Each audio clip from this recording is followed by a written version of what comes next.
Right. Are we all seeing the slideshow?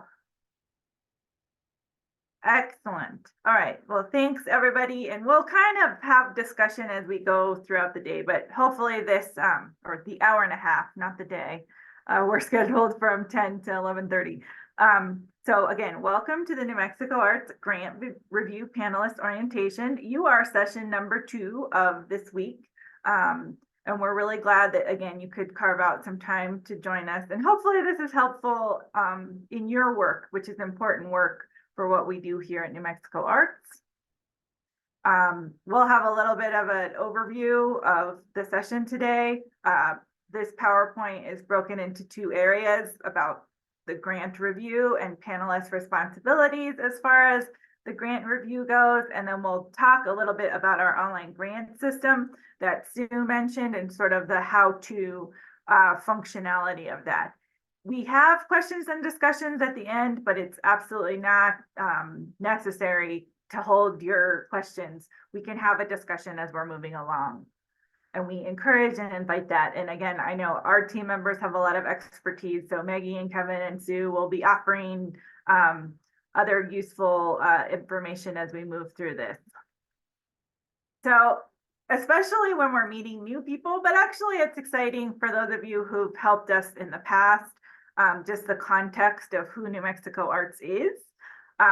We are the state arts agency. There's one in every state.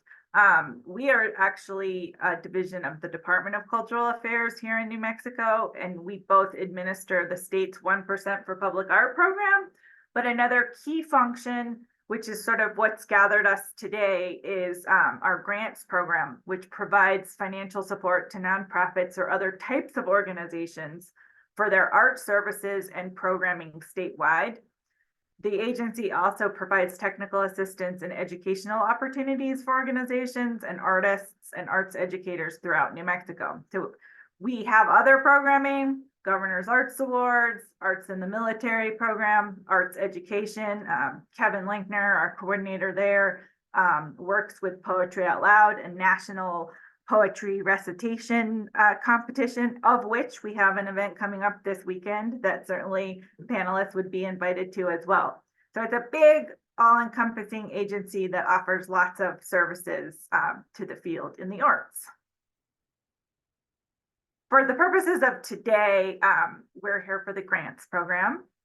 And this is a little bit about the whole life cycle of the process. You're joining us actually at the end of February, and March is where your role really comes into play, but it is a long process, and we wanted to sort of outline that for you so you kind of know the context of what is this grant application program and how does it work.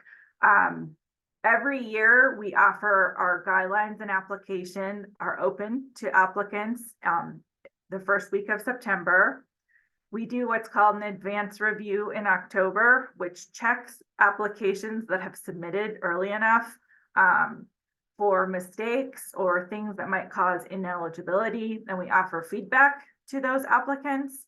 And then we have a final application deadline in December. So our team has been working to review these applications that came in as far back as December. We've reviewed them for completeness. We've determined if they're eligible to move forward to panel. We reached out to applicants if we needed additional information or clarification. And that work has taken place. And we do all of that before we assign panelists to the applications that they're going to review.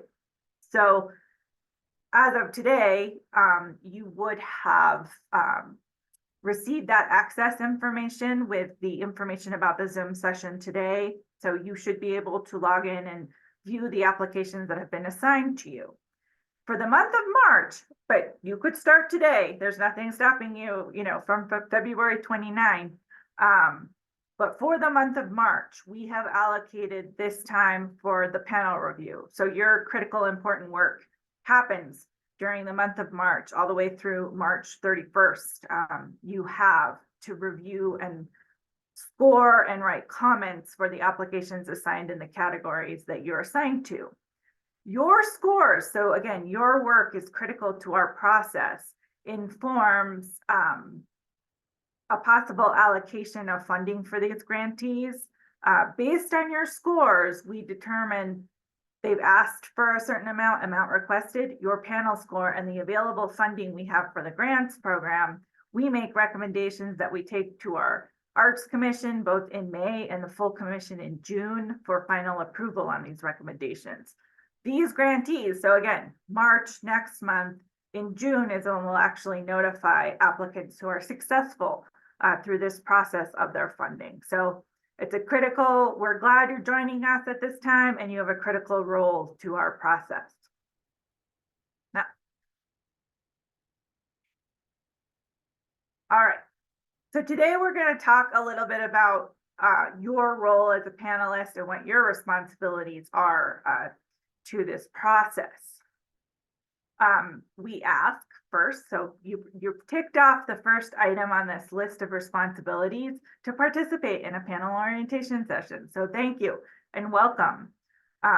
We ask that you understand the funding category that you've been assigned, what the guidelines and criteria are for that category, and that you're scoring applications using the criteria for your selected funding category and the appropriate scoring guide. And we can talk more in depth about how you connect with that information, or how we as the team make sure you're using the correct criteria and scoring guide.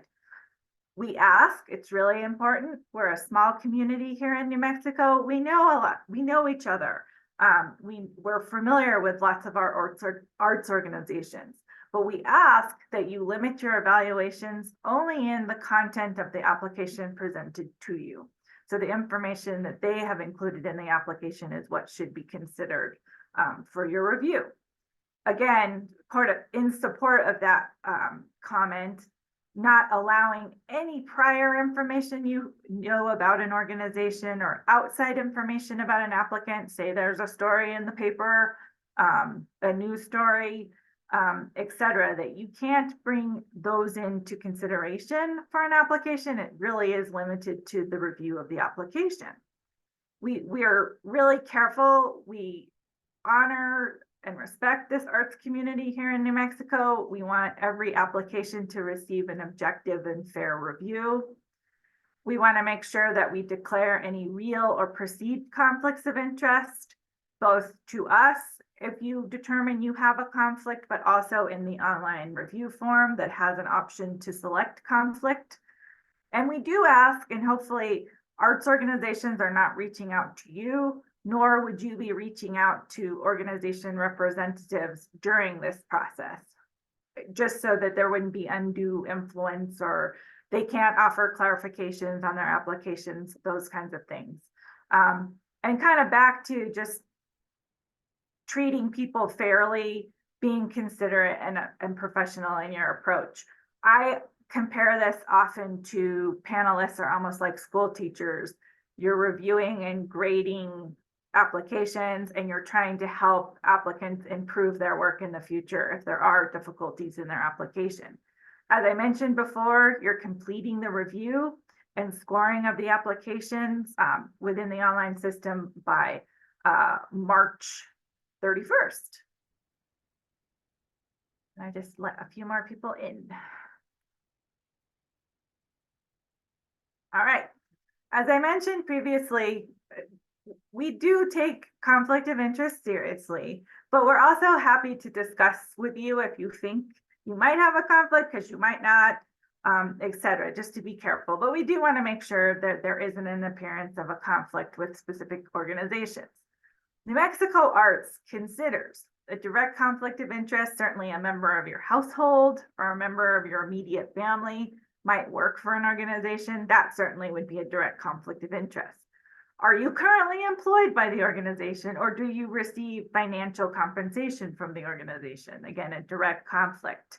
Do you have a financial interest in the organization, or do you serve on the board of directors? Those are clear cut. Go ahead and declare a conflict of interest if any of those apply. Many of our organizations do have memberships. It's totally fine to be a dues paying member or donor to a nonprofit. We do not consider that a direct conflict. In other cases, in the case where you do have a conflict, as I mentioned, let your program staff person, let Maggie or Kevin or I know, hey, as I'm reading an application, I'm realizing a conflict exists. Let us know, so we make a note of that. You're also going to make a selection in the online system that you do have this conflict of interest, so that there's an official record of this conflict. And then you would just not discuss or score that application. And as you're moving through the process, you might discover in one of the applications where a situation where a conflict of interest arises, and that's completely fine to reach out to us at any point in this to let us know that. We just want to make sure it's noted and correctly in the system, and we've accounted for it. When you guys have completed your work in March, we will then take your cumulative scores and post those rankings on our New Mexico Arts website at the close of the review period. We're also, and we'll talk more in depth about this in following slides, there are panel comments that we ask you to make. Just note that these are public, for the public record. We do share them with the grantees, and we do make them available to those grantees at the end of the grant review period. There is a possibility that applicants, if they felt like there was a conflict that wasn't disclosed, an incorrect review of an application, they can appeal those panel rankings and funding recommendations in certain situations, that they've got to kind of prove their case in that situation if they have an appeal. As I mentioned before, then we move on. These important panel scores inform our funding recommendations that we take to our May Arts Commission and June Commission meetings to then notify organizations of funding. Please note, so as I mentioned, March 31st is our deadline for completing application review. It typically is sometime in April that the invoices, so thank you if you've already returned your reviewer agreements. This is another reminder moment. If you haven't submitted reviewer agreements to New Mexico Arts, that informs us to create a purchase order in order for us to pay your panelist invoice. So we really appreciate your services and do want to pay you for this service. We will usually submit those invoices for payment in April. So just know that we wait until this panel review process is complete before we can submit the invoices. All right. So what is this work you're kind of digging into as part of your grant reviews? So your work is to evaluate and score these applications based on the panel evaluation criteria for the funding category that you are assigned to. Many things have similar criteria, but it is a little bit different if you're on an arts education category, a local arts council category, folk arts category, or what we call creative support. There is a little bit different criteria, so it's worth knowing that you are using the correct scoring and evaluation criteria for your category. But a main thing that is true for most all of the funding categories is New Mexico Arts considers artistic quality and creativity as an evaluation criteria, community support, representation and benefit, and administrative ability. So these are kind of the three core areas when you're considering an application. How do you do this? We have an online review system of which we sent the login details, I believe on Monday morning with invitations to this session. You will be doing the review online using the online grant system. You will view applications in the system, enter scores and your comments for the applications also using the online system. And we'll talk a little bit more about what the navigation looks like in the next session. And at any point when you're working with the system or working with an application, we are doing an orientation session today, but our assistance to you does not end today. We are here for phone calls, emails, any points of clarification as you are moving through this process throughout the whole way. We're here in partnership with you. We are thankful, that you're helping us. So we certainly want to make sure you're successful with this and feel empowered as you do this work. As I mentioned before, there's evaluation and scoring guides that list the sub-criteria for each of the categories you're reviewing, where in an application you might find this information, and evaluation details for the funding category. As mentioned before, we ask that you review each application on their own merits using the criteria only. And that, again, almost like the school teacher comparison, you're not ranking them against one another. They're on their own. It's the score that you feel for that specific application. And if it worked out that you were giving 5 people a score of an 88, that's fine. You don't need to have one as an 89, one as an 88, one as an 86. They're not ranking towards one another. It's really what you feel that individual application should be rated as you review it. And again, just to reiterate, not bringing that outside information you may have about an organization or programming into the review.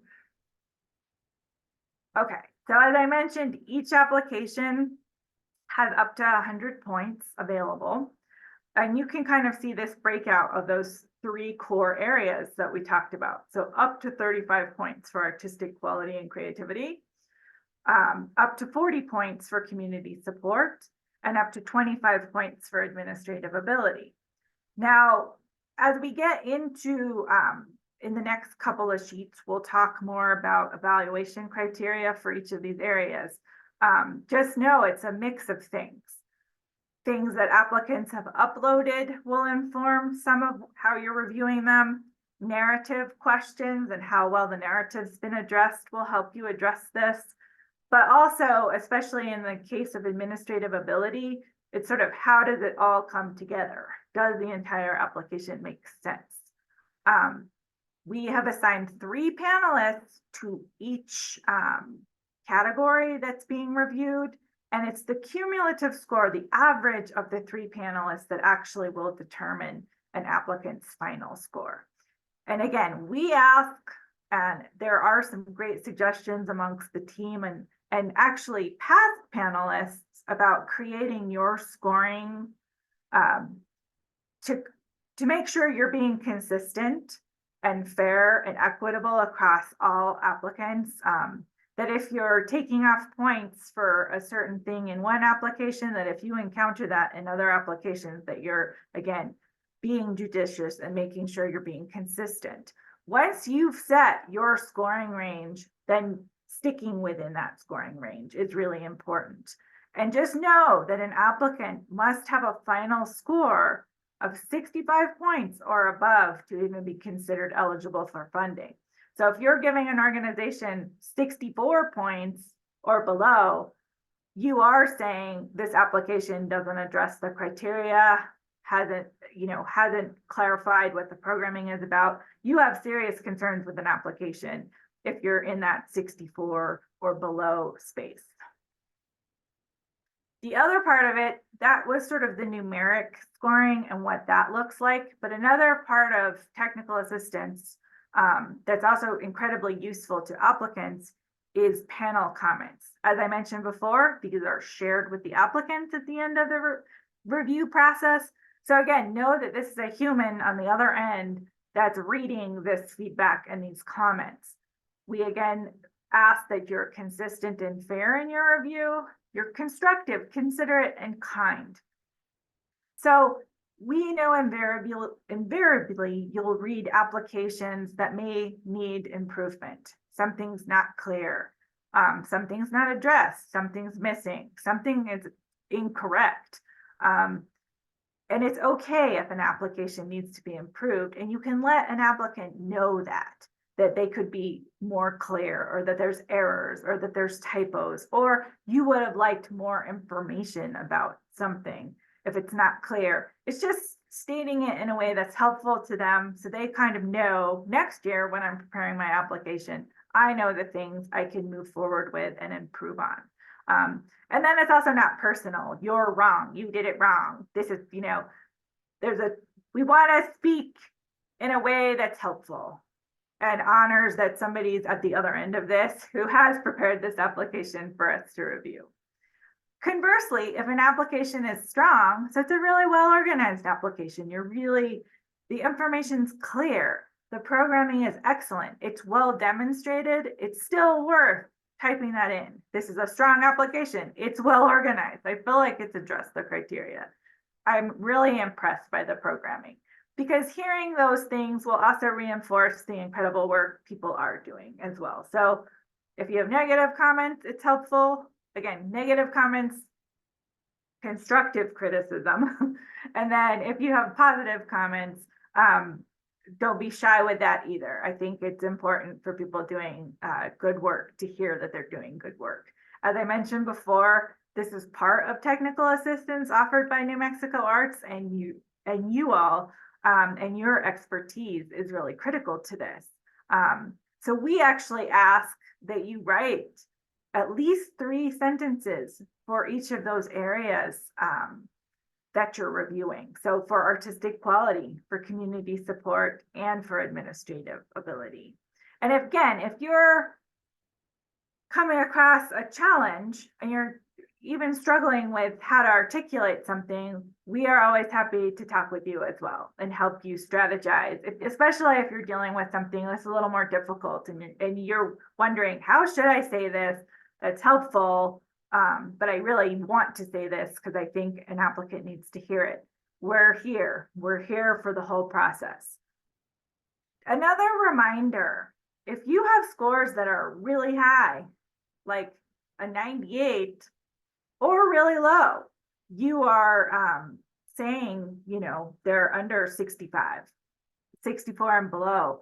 Those comments really need to align with those scores. So if it's off the charts, a great application, we hope to see comments that really support this is an off the charts great application. And if you're giving them a score of below 65, that there's comments saying this application does not address the criteria. There are areas that are problematic that should be improved in the future. We want to make sure the comments are really aligning with your scores. We do have some examples and we can share this slideshow so you can read it. Yes, Maggie.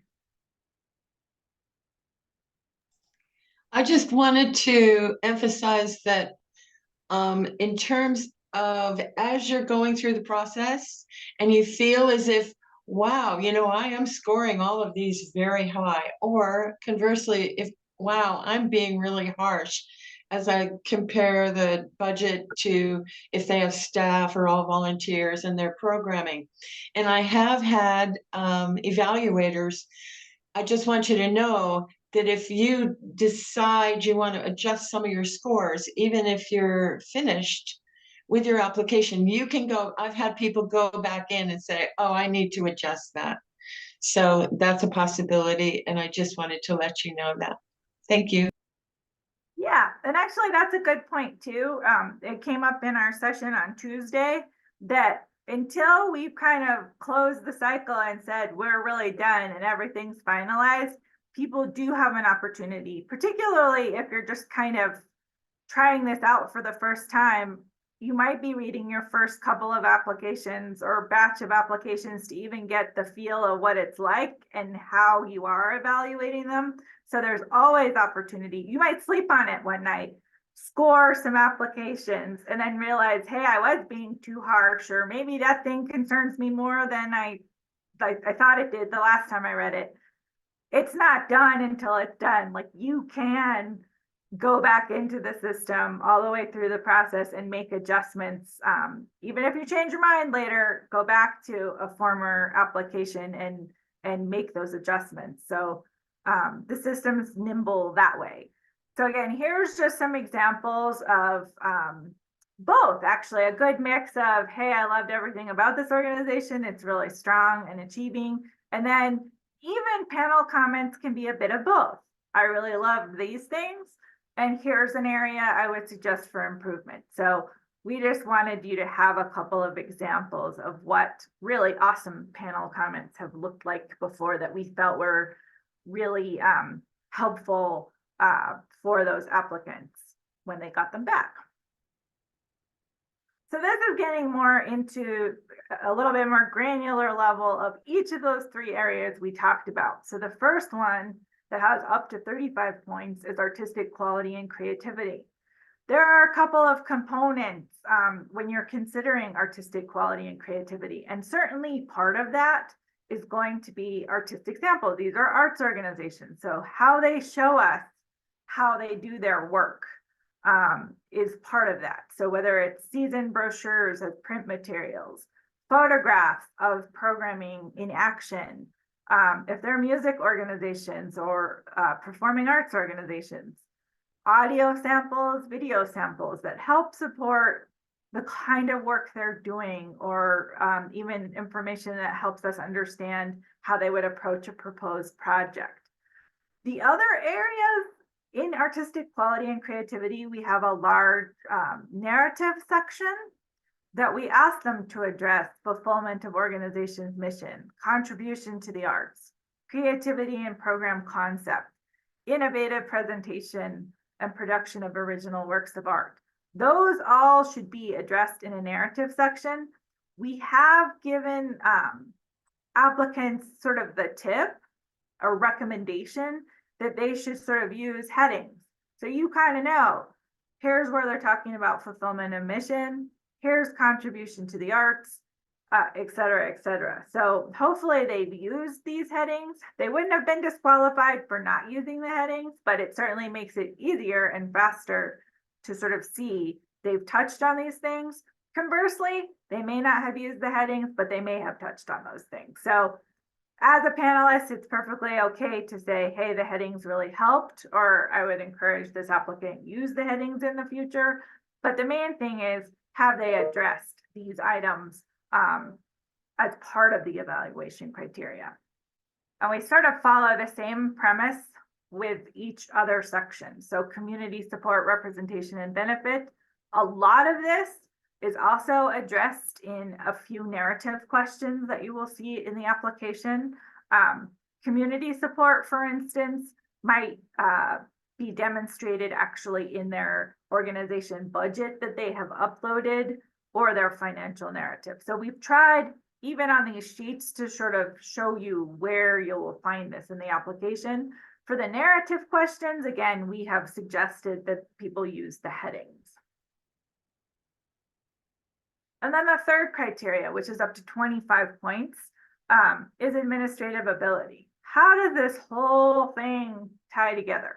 How do the application narrative questions support information that's uploaded into the system? Do they have the people in place to do this programming? Does their board of directors reflect the mission, purpose of the organization, and maybe diverse communities that the organization is serving? So administrative ability, are there typos? Have they used the available space to discuss their programming? Is one area of the application contradicting another area of the application? Does it flow? Does it make sense? So that's what you're going to look at with administrative ability. It's sort of across the whole application. And this is where we talked about this scoring guide. So again, back to sort of your teacher grading papers, but their application. What would be an A, B, C, or D kind of range, or excellent, good, average, poor.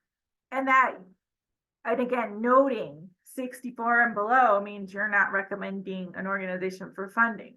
One of our goals is certainly to fund as many organizations as possible.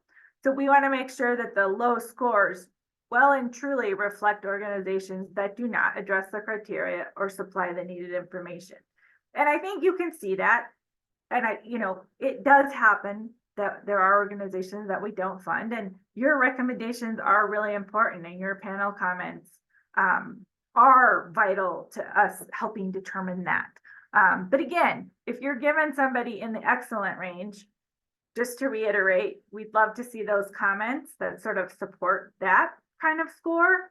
And conversely, if it's a less strong application, that those comments really align with the score you're giving the applicant. All right. Yes, Kevin. We'll go back.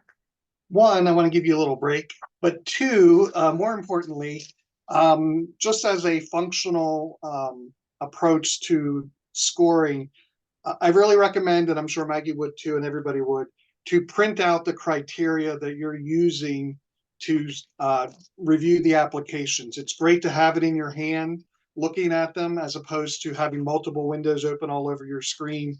And really look for each of the criteria that we tried to tell the applicants as much as possible to write it clearly and concisely for you to get. But it's really helpful to have the criteria in your hand. And also for some of my panelists, you will have different criteria for some of the organizations. Some have arts learning criteria, and some will have arts and social service. So make sure at the top of the heading that you're using the right criteria. They all look the same except for the title, and then using the right criteria to score the right applications. Excellent. All right. Okay. Clicking over. So now we're going to talk a little bit about, that was more the context of what you're doing as you're considering each of the application. And this is more the mechanics of, how do I log in? How do I get to these applications to sort of do this work?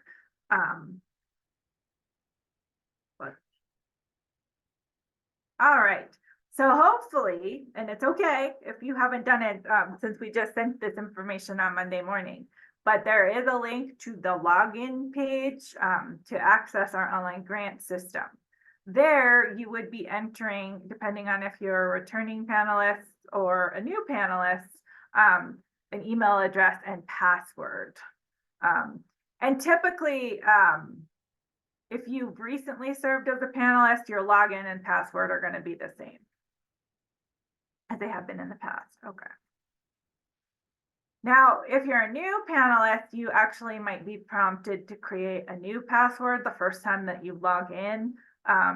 Again, kind of follow those things. I think we're all kind of used to doing it by now, where systems sort of tell us a minimum of 6 characters, must have a mix of capital, lowercase letters, or special characters. Another tip actually from the login page too is you could save that page to your favorites, so you don't have to go find the link every time you want to log into the system. That can be just a helpful quick hack. The system also, again, as you type in your information, has the ability for you to change your password. You probably are prompted to do that if you're a new panelist. If you've forgotten your password, the system also lets you, kind of like when we do with our banks, click on the forgot my password link. Now, just be aware the system is using the email that we have on file for you. So however the team's been communicating with you, that's the email we entered you into the system with. So if you do this forgot password, just know it's going to go to the email we've been using. So if you have another email, that might be something you want to notify us, because sometimes that has happened where someone's like, I'm not getting the reset, and it may be because you're using a different email. All right, thanks, Maggie. She put some links to criteria in the chat box. So once you're logged in, the system sort of has these great visual cues that help us sort of navigate where we are. And this is the panelist dashboard. Now, right now, when you log into the system, you're going to see the organizations that have been assigned to you. They're in no particular order. It doesn't matter where you start or end in this list of applicants. You know, that's data that we sort later. If you're into alpha order, you can actually click on organization and it will sort them for you. But it doesn't matter. What this queue, when you see all of them in pending in red, this is telling you you need to begin the reviews of these applications. And you see the exclamation point that says start. That's exactly where you're going to go to connect with that particular organization. So start wherever you'd like and click the start icon. Now you can kind of see when you're in motion. So you've started your process and maybe reviewed an application or two, different statuses show up for each of these organizations.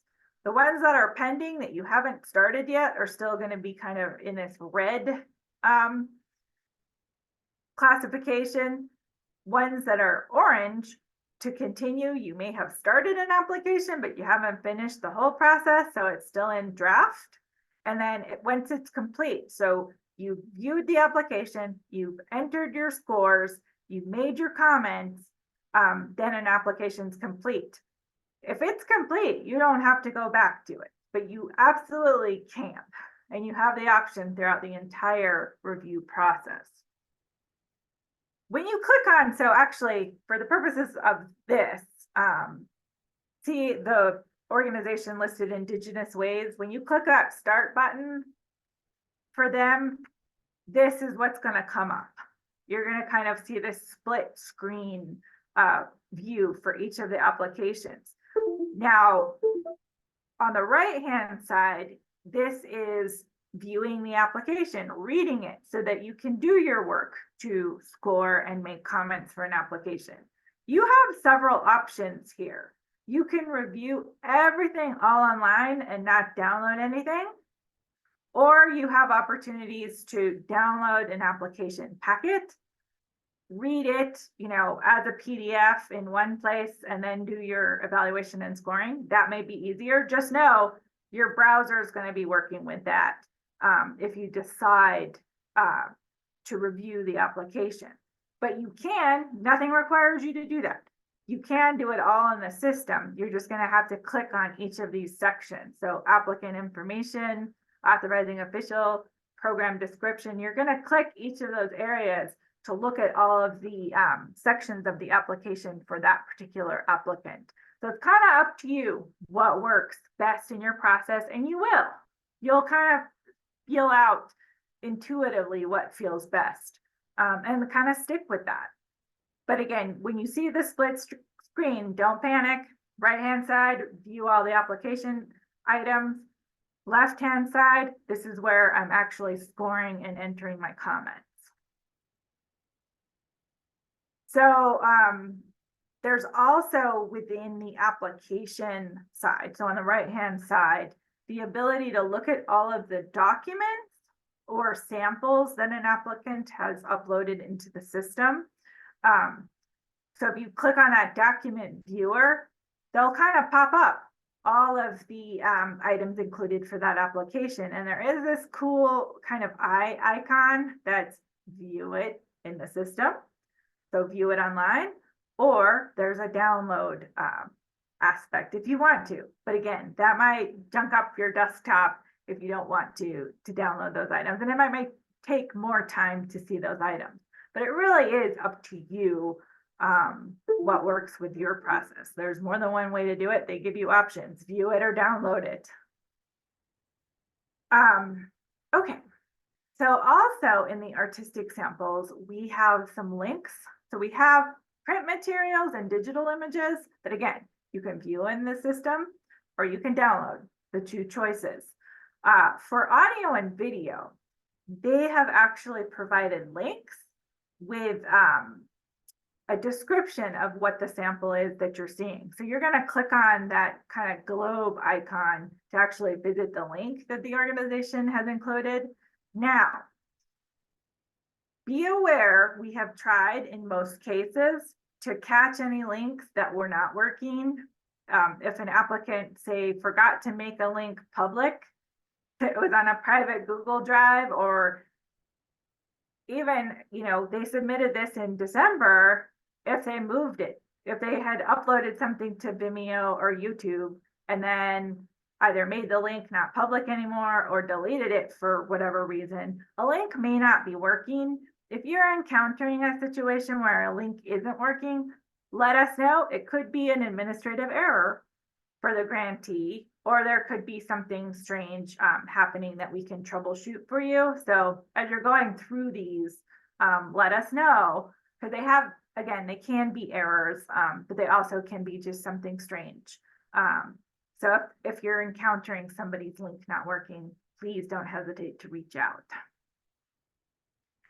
And your staff person might be able to say, Maggie or Kevin or I, could let you know, like, yep, the applicant was notified of that and they didn't correct the link. And then that would be an administrative error on the part of that grantee. So on the left side of the screen, once you've read the application, then you can kind of come back to this section, the evaluation on the left-hand side. And we, again, have created the scoring module that we've talked about: artistic quality, community support, and administrative ability. These squares have point values associated with them. So you're just clicking on, I'm giving them a 25. You click on the 25 for artistic quality.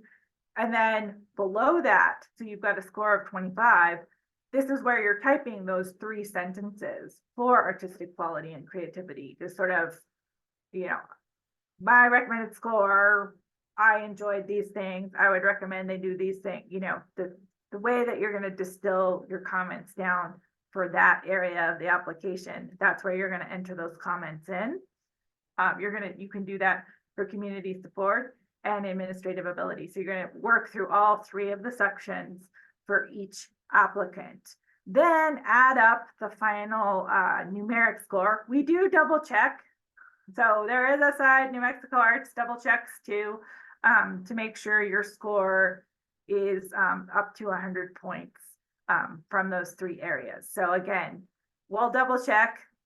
If something seems strange in your scoring, we might get back with you and just make sure that's what you intended or that was correctly entered, because sometimes there is oh no, I meant to enter this score instead of this score. And we'll have those conversations before we finalize everything. And then we ask you to click save. And that's sort of the thing that's going to tell the system you're finished with that application. You've completed that.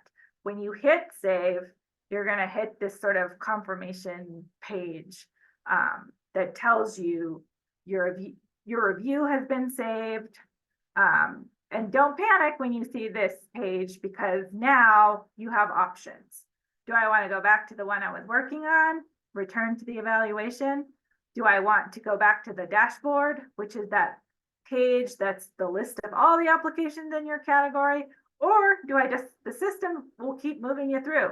Do I want to go to the next application waiting for me? So you have lots of options. No choice is the wrong choice.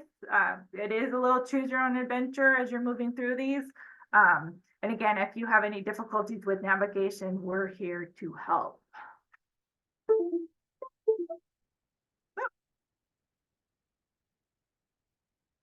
All right. And again, just another shot of what it looks like that your application's been saved. If you've done all the things, you know, you've rated it, you've scored it, you've said save it, it's going to show up as green, complete, on that dashboard. If you say, you know, ended up leaving and getting coffee in the middle of one of these applications, it's going to show up as draft. If you haven't even started an application, it's still going to have that kind of red icon that's like, hey, do something, start the process. All right, and then when you're done, you can just sign out of the system. And so again, we know and appreciate many people are doing this around everything else, your regular jobs, your families, your other commitments. So the system will kind of time you out. Like if you do walk away and take another call or meeting, if you haven't done anything for 90 minutes, it's just going to automatically sign you out of the system and you'd have to log back in. But it will save your progress as you're going. So again, hopefully this review process is sort of happening. You're making it work for you around your schedule, again, within the limitations of the month of March, by March 31st. But you don't have to sit down and do them all in one batch. That might work for some people. Some people might say, I'm putting aside this day or 2 days, whatever it is that you need to do it. But it is a pretty nimble system that you have the flexibility to sort of adjust your workflow. All right. Yes, Brian.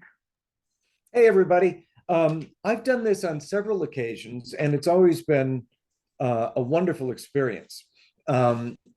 if for no other reason to learn about what everybody else in the state is up to. It's fantastic. But just to quickly add to your comment about you don't have to do them all at once, that's impossible. And it may be saying the obvious, but I sort of look at my month, and maybe I can do 2 evaluations this day. Maybe I can do 3 evaluations that day. And, you know, if I sort of map that out, just with my schedule, it keeps me honest. Thanks. No, that's awesome. And we had a great discussion. So sort of the group that met on Tuesday did sort of talk about timelines. You know, some people were allocating up to an hour and a half per applicant. Some people were saying they got into a rhythm of like about an hour an applicant. So even if you're thinking about that, a baseline for how much time to allocate to each grant. When you go in for the first time and see how many are assigned in your category, to sort of help map out your month, like you're kind of saying, the month of March, per number of applications that you have. That seems like kind of a reasonable range expectation for time to allocate. So you kind of know what you're in for and how to structure it. But we hope, like I said, again, being able to do it in bite-sized chunks, or, you know, maybe you're into it on a Sunday afternoon and they're like, I'm going to do 5 of these because I've got a flow going. You know, hopefully that's where this online system sort of allows for that. All right, other thoughts, comments, questions? Maggie, Kevin?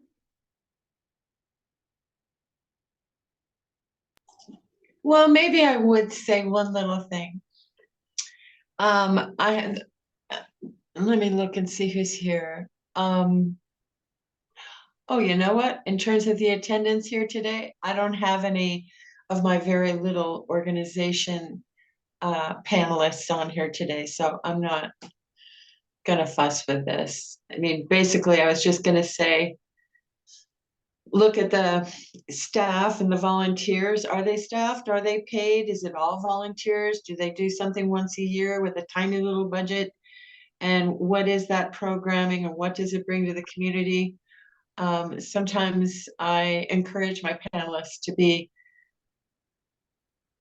a little more forgiving, because often in these little tiny organizations, they have a volunteer writing their grant. And typically they will get that grant in early, their grant application in early, because we provide a service of going over it with a fine-tooth comb to help them create the very best application that they can. So I don't know that if that's going to apply to any of you folks, but I thought I would stick it in there anyway. And just reiterate, if you have any questions, or you're hesitating, we don't want you to waste 1 minute. Just call us, okay? Yeah, Okay. definitely. And Thank actually, you. it's a good point, Maggie, because even within the group represented today, there are so many different kinds of organizations. So they might be a well-resourced, multi-million-dollar nonprofit, and that's one thing. Like, you may have a whole team of paid staff, as Maggie's mentioning. And then even smaller than that, so they don't even have to be tiny. They could be a municipality, they could be a teacher applying for an arts education project. They could be an organization that has a smaller budget without being tiny, but maybe only has 1 staff person. So I think you can kind of get the context of who is this organization, what is the size of their organization budget, what is the mission of this organization, what's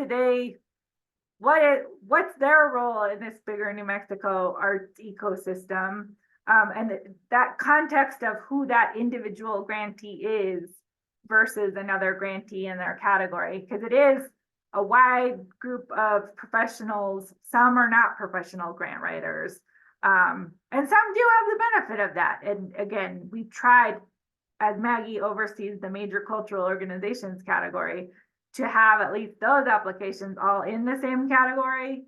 And even then, you will see such different organizations, diverse organizations in each of your funding categories who may have different approaches to these grants. So yes, keeping that in mind, who these people are, what kinds of work they're doing to contribute to the arts. Go ahead. And how much money they have. Sure. Just a couple quick things. One, and kind of building what Brian said, but maybe a little bit different in that the first couple ones are always going to be slow for you. It's like climbing the hill. And as you get towards the end, it'll go much faster. So don't worry if your first two are so slow and you think 3 hours, just went by. You'll get the hang of the navigation of the online system, and it'll go smoother and maybe faster, but at least smoother as you do more of them. The second thing I want to talk about, and we talked about it a little bit in the earlier session, but not yet here, is the budget that people are presenting. And I think, first of all, especially for people who have done it in the past and are coming back, one thing is that everyone is asking for the same amount of money, $10,000, and that should be reflected in the budget. How they break out, their expenses and revenues will be different, obviously, for every project. But just to kind of keep that in mind, everyone's asking for the same amount of money.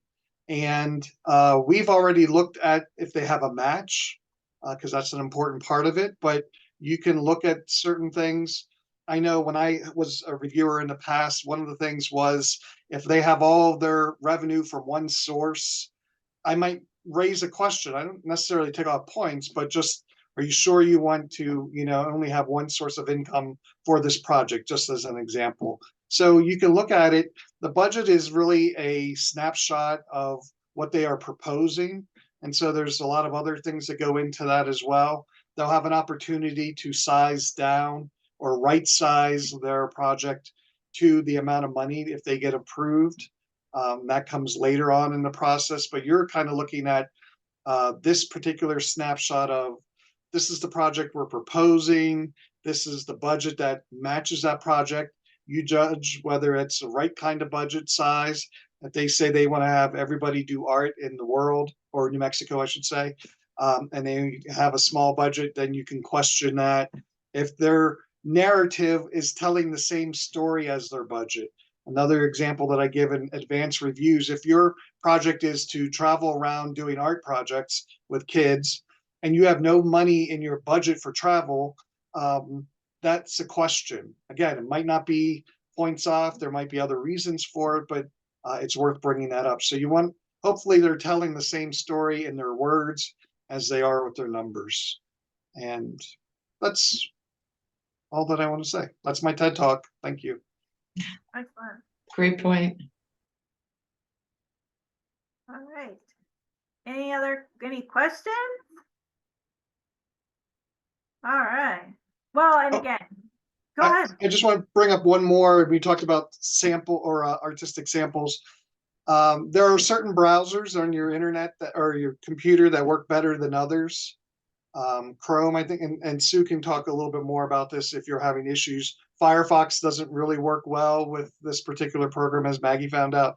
So if you're having problems accessing certain things, or windows popping up or not popping up as you go through, especially the artistic samples and the attachments, check your browser, maybe try it in a different browser.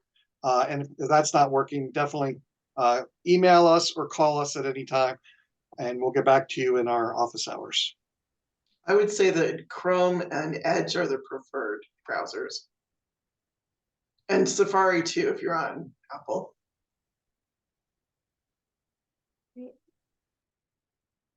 Well, fantastic. Thank you guys for carving time out to join us this morning, but also importantly for the work you're going to do in the month of March, and for making time to review these applications, hopefully get to know about arts organizations in New Mexico, and know, this is pretty important work to our work to support these nonprofits in our state. So we can't do it without you. And we're really grateful that you volunteered again to help us. For those coming back, thank you for coming back. And for newer panelists, thank you for taking this on for the first time. And I really hope you do have an enjoyable experience. And I'm really glad to hear returning panelists talking about their positive experiences being part of this. So, and again, never hesitate. Go ahead, Brian. Oop, I don't mean to interrupt you. Finish your thought. Oh, no, you're good. Okay. Oh gosh, what was I going to say? Thought just left my head.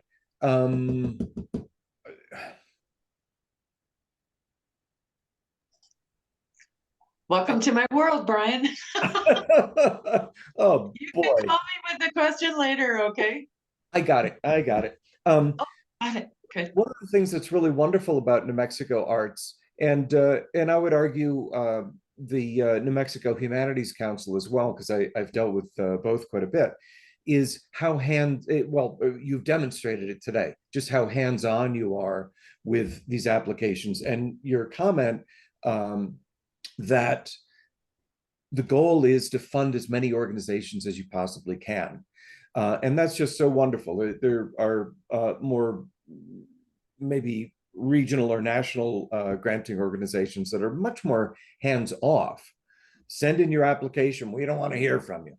And so there's an educational component to what you do, which I think is really, really valuable. So thanks. Thank you. Thank you, Brian. That's a very kind thing to say.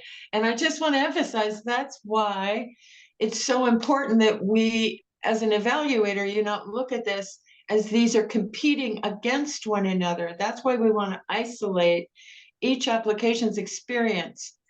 And thank you. We really appreciate that, Brian. Yeah, our goal is definitely, as an agency, we're a rural state. We're not a very wealthy state. We wish we had a larger grants budget, and maybe, in future years, we might see more momentum in that regard, but certainly serving as far corners of New Mexico as we can is really vital to what we do. I do this work out in Pennsylvania very similarly. So I'm excited because Use found it, and I use found it every day. So that's awesome. It makes my life a lot easier. But even just going through the panel, I'm definitely going to steal some things from your panelist review, because I'm doing an orientation for my own panel in a couple of weeks here. So Awesome. I just really appreciate the thoroughness of your presentation today, and again, a lot of what you offered and advice that you've given to us as panelists are very like core values that we hold as well. And so it's really nice to be aligned. And so I just really appreciate the opportunity. And like Anna said, we provide this orientation as a PDF, so you'll have the screenshots. So steal away. Thank you. I do appreciate it. My code of ethics statement is like real.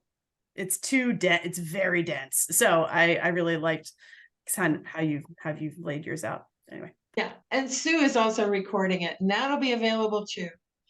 And yeah, if you're interested in swiping some of our other stuff, we have tutorials and PowerPoint presentations on invoicing and contracts, and take a look at our website. It goes deep.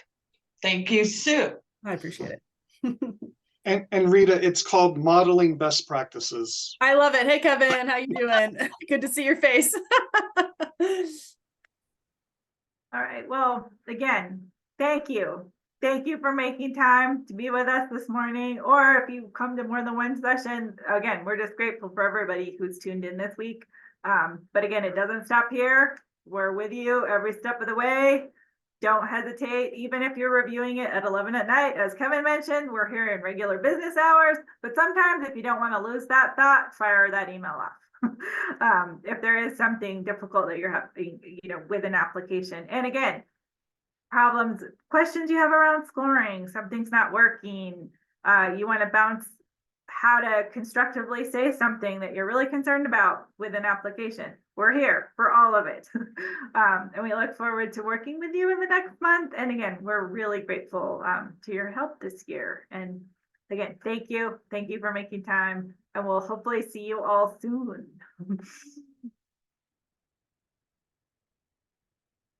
Thank you, team. Thank you so much, everybody. Have a lovely day.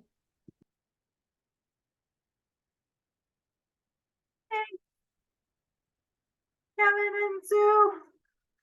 I think we'll probably use this one because it's the shorter one, Sue. Yeah, that's a fast one. That's a good Yeah, one. I'm like, I think if we're gonna post one of these, yeah, for a reference, this is probably the one. I agree. Thanks. Thanks, bye.